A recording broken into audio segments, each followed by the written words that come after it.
ট্রাম্পের যুদ্ধবিরতি ঘোষণার পরও পাল্টাপাল্টি হামলা অব্যাহত। ইসরায়েলে দফায় দফায় ক্ষেপণাস্ত্র হামলায় নিহত ৩। আগ্রাসন বন্ধ হলেই থামার ঘোষণা ইরানের। দেশে জ্বালানির মজুত আছে ৪৫ দিনের। হরমুজ প্রণালী বন্ধ হলে আমিরাতের বন্দরে চোখ বিপিসির। ক্রুড অয়েল, এলএনজি আমদানিতে মধ্যপ্রাচ্যের বিকল্প খোঁজার পরামর্শ।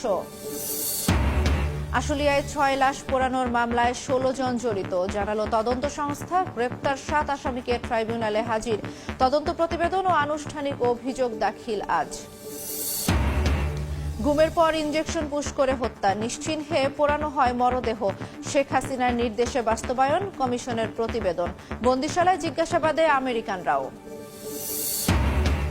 এবং এইচএসসি শুরুর আগেই প্রশ্ন ফাঁস, বিকল্প সেটে পরীক্ষা নেওয়ার সিদ্ধান্ত বোর্ডের।